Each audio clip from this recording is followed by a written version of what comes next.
Hi hello ನಮಸ್ಕಾರ ಸ್ನೇಹಿತರೆ, ಇವತ್ತು ನಾನೊಂದು ವಿಡಿಯೋ ಮಾಡ್ತಿದ್ದೀನಿ. ಈ ವಿಡಿಯೋದಲ್ಲಿ ಹಾಗಲಕಾಯಿ ಗೊಜ್ಜು ಮಾಡೋದು ಹೇಗೆ ಅಂತ ನೋಡೋಣ ಬನ್ನಿ. ಮೊದಲಿಗೆ ನಾವು ಇಲ್ಲಿ ಹಾಗಲಕಾಯಿನ ಬೇಯಿಸ್ಕೊಂಡು ಇಟ್ಕೊಂಡಿದ್ದೀವಿ.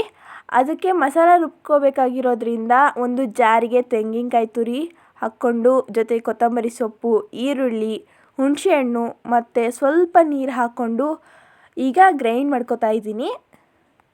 ನನ್ನ ಚಾನಲ್ಗೆ ಇನ್ನೂ ಸಬ್ಸ್ಕ್ರೈಬ್ ಆಗಿಲ್ಲ ಅನ್ನೋರು ಬೇಗ ಸಬ್ಸ್ಕ್ರೈಬ್ ಮಾಡ್ಕೊಳ್ಳಿ ಅಂತ ಹೇಳ್ತಾ, ಈಗ ಈ ರುಬ್ಬಿರೋ ಮಿಶ್ರಣಕ್ಕೆ ನಾನು ಮಸಾಲೆ ಪುಡಿನ ಸೇರಿಸ್ಕೊತಾ ಇದ್ದೀನಿ. ಒಂದು 3 ಸ್ಪೂನ್ ಆಗುವಷ್ಟು ನಾನು ಸೇರಿಸ್ಕೊತಾ ಇದ್ದೀನಿ.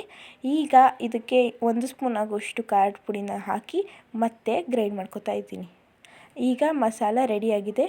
ಈಗ ಒಂದು ಪಾತ್ರೆನ ಇಟ್ಕೊಂಡು ನಾನು ಅದಕ್ಕೆ ಒಗ್ಗರಣೆ ಹಾಕೋತಿದ್ದೀನಿ. ಇದಕ್ಕೆ ಸಾಸಿವೆ, ಸ್ವಲ್ಪ 1 ಸ್ಪೂನ್ ಆಗುವಷ್ಟು ಎಣ್ಣೆನ ಕೂಡ ನಾನು ಹಾಕ್ಕೋತಾ ಇದ್ದೀನಿ. ಆದಮೇಲೆ ಈಗ ಸ್ವಲ್ಪ ಈರುಳ್ಳಿ ಕೂಡ ಹಾಕ್ತಿದ್ದೀನಿ. ಈಗ ಜೊತೆಗೆ ಸ್ವಲ್ಪ ಕರಿಬೇವು ಸೊಪ್ಪನ್ನು ಹಾಕ್ಕೊಂಡು ಚೆನ್ನಾಗಿ ಫ್ರೈ ಮಾಡ್ಕೊತಾ ಇದ್ದೀನಿ.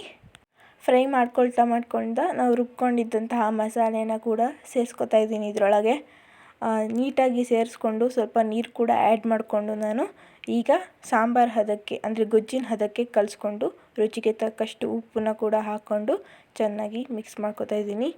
ಈಗ ಆರೋಕ್ಕೆ ಬಿಟ್ಟಿದ್ದಂಥ ಹಾಗಲಕಾಯಿನ ಇಟ್ಕೊಂಡು ಸೋರಿಸ್ಕೋಬೇಕು. ನಾವು ನೀರಿರುತ್ತೆ ಅದನ್ನೆಲ್ಲ ಸೋರಿಸ್ಕೊಂಡು ಬಿಟ್ಕೋಬೇಕು ಸ್ವಲ್ಪ ಹೊತ್ತು. ಆದಮೇಲೆ ಈ ಕುದಿಯೋಕ್ಕೆ ಸ್ಟಾರ್ಟ್ ಆಗುತ್ತೆ. ನಾವು ಒಲೆ ಮೇಲೆ ಇಕ್ಕಿದಂತಹ ಗೊಜ್ಜಿನಂಥ ಹದದಲ್ಲಿದ್ದಂಥ ಮಸಾಲೆ. ಈಗ ನಾವು ಅದಕ್ಕೆ ಹಾಗಲಕಾಯಿನ ಸೇರಿಸ್ಕೊತಿದ್ದೀವಿ.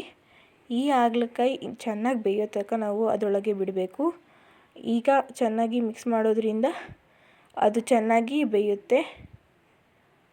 ಈ ಥರ ಬಿಟ್ಟರೆ ಅದನ್ನು ಆರೋಕ್ಕೆ ಬಿಟ್ಟು ಬಿಸಿ ಬಿಸಿಯಾದ ರೊಟ್ಟಿ ಜೊತೆ ಹಾಗಲಕಾಯಿ ಗೊಜ್ಜು ರೆಡಿ ಆಗುತ್ತೆ.